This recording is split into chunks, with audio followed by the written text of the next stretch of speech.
Future Cody Rhodes and WWE Championship plans have been revealed, plus a title match and gimmick matches have been added to NXT Spring Breakin. Cowabunga. And what happened when NXT went off the air? It's all in the Cultaholic Wrestling news right now. Whilst it sounded like we were prepped for it, I didn't know Jack was going to say cowabunga. Spring Breakin. I wore a special shirt for Spring Breakin, but I've been told I can't wear it because it would mess with that there, probably like I am doing right now. Anyway, Cody Rhodes flavored news to get us started today. So Cody Rhodes gave another promo on Raw on Monday, and many rightly said that the promo, the nature of the promo and the tweet beforehand felt like a bit of a farewell to Monday night. Yes, because in the promo he said something along the lines, didn't he, of, well, you know, now I'm a SmackDown superstar, but I've been allowed to come here on Raw, and the crowd went boo, and he went, don't worry, guys, I'm not going anywhere. So it sounds like even though he is classifying himself as a SmackDown superstar now, he will still crop up on either show. He's just that big a star. He's just that big a star. But obviously at the moment it's a bit of flux because it's just before the draft. So there are a few people going left, right and centre, and there's no ironclad plans going forward. But it seems that WWE.com have made the decision already. He has officially been moved onto the SmackDown roster now, has Cody Rhodes. And now not only has he been moved officially to SmackDown for now, depending on what the draft does, they've renamed the title he holds. The undisputed WWE Universal Championship is now, as it's been sometimes called on air, the undisputed WWE Championship. So that's the end of the Universal title. It seems to be, swallowed up. Is a strange legacy, isn't it? But I suppose if that hasn't, well, it was merged a while ago now with the WWE Championship, and now you've got the World Heavyweight Championship currently held by Damian Priest. I suppose there's no need for a third world title in WWE, so I guess it makes sense. I wonder why they've retained the Universal bit of the name. No, they haven't.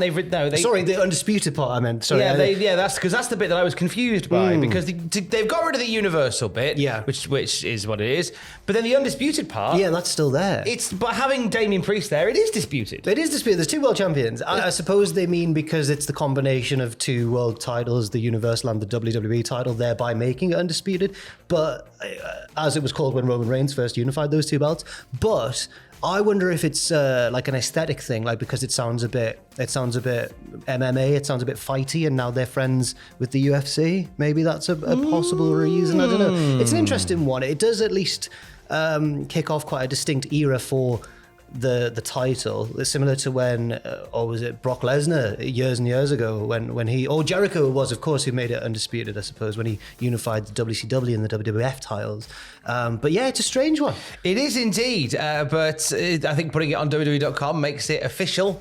That is the thing that it is. Let's move over to last night's NXT. Now, NXT have kind of officially addressed an elephant in the room with that program, in the sense that Drew Gulak's not been around for a while. This comes a few weeks since it was a few weeks ago that we had Ronda Rousey on News Nation making allegations regarding Drew Gulak's backstage conduct. A very strange story about Drew Gulak allegedly pulling on Ronda Rousey's sweatpants string, something that Drew Gulak has said on Twitter was an accident, and he hasn't been on TV since. The No Quarter Catch Crew entrance video, his name has been removed from that, but they actually have now explained in storyline, and they've acknowledged the fact in storyline that Drew's not there. Yeah, and even though Drew did deny it on Twitter, as you've mentioned, the fact that they've gone even further with this kind of, I think, outlines WWE's stance on the whole issue, because his absence was addressed last night on NXT by Tony D'Angelo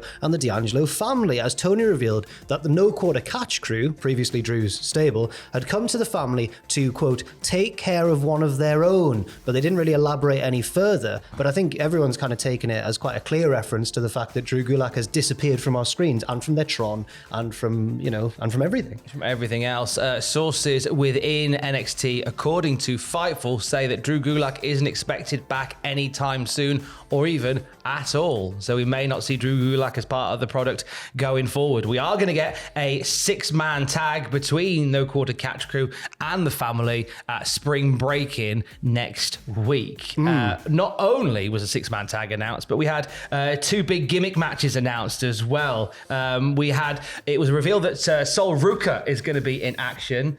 She is going up against the ACL assassin Blair Davenport. That's the name I've given her. That's not her official one. She can have it if she wants to. They're having a no DQ beach brawl, as they're calling it. Okay. Which I'm intrigued. I'm hoping it takes place on a beach. That's got to favour Sol Ruka. She's a surfer, a beach brawl, beach-themed weapons.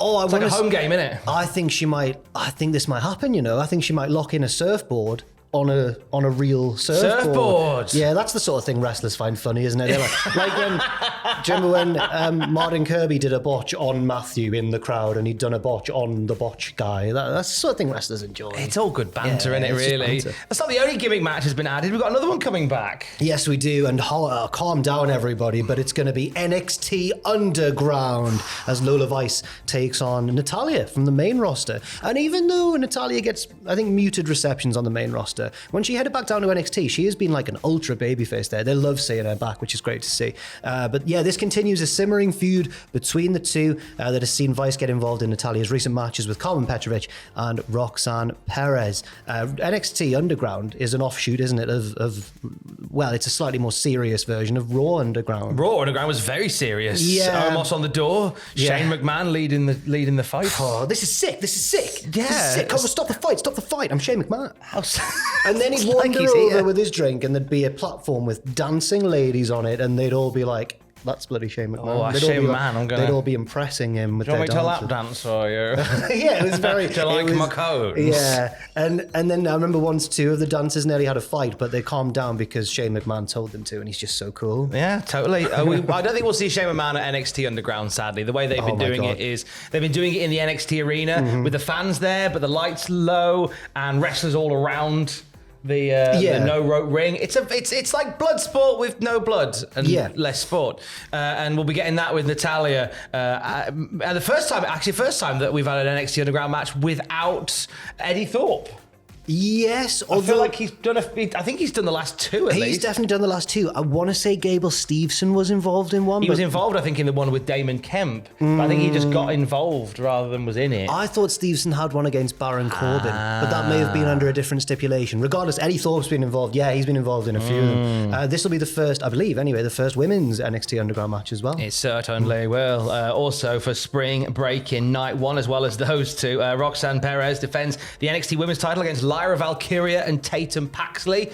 Paxley, you know what, with the draft on the horizon, I think unless you're going to put the belt on Perez for a while, maybe Paxley might be the one to... That would be quite a compelling storyline, especially given the friendship now turned feud between Lyra and Tatum as well. Also, we've got Ilya Dragunov defending the NXT Championship against Trick Williams. And if Trick Williams loses, he must leave NXT. The result of that match is going to be very telling indeed in terms of their future plans for Trick Williams. They might want him to continue his development on NXT, which is fair enough. If he loses, then that's quite exciting because it means they see him as just straight onto the main roster, Bron Breakker style, Jade Cargill style, go for it and see how far you can go.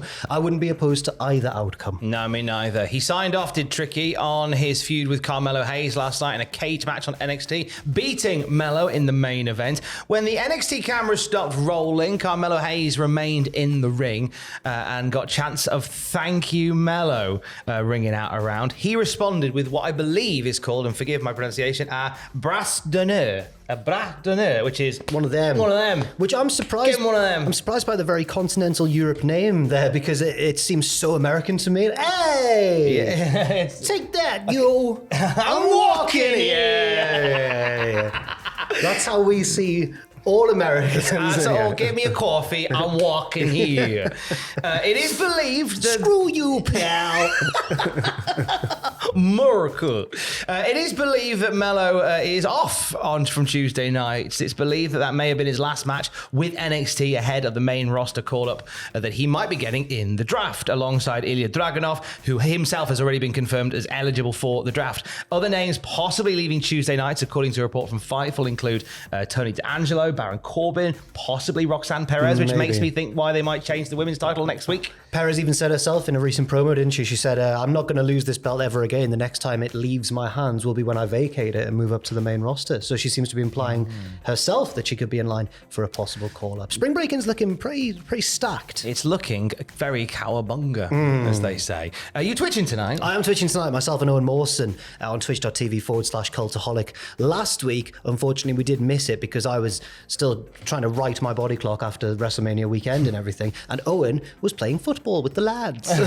But now we're back playing virtual football and managing the Swans, hopefully, to glory. With the lads. With the lads. Twitch.tv/Cultaholic from 6 p.m. And for the latest wrestling news throughout the day, follow us on Twitter @Cultaholic. Stay safe. I'm walking here. Cowabunga.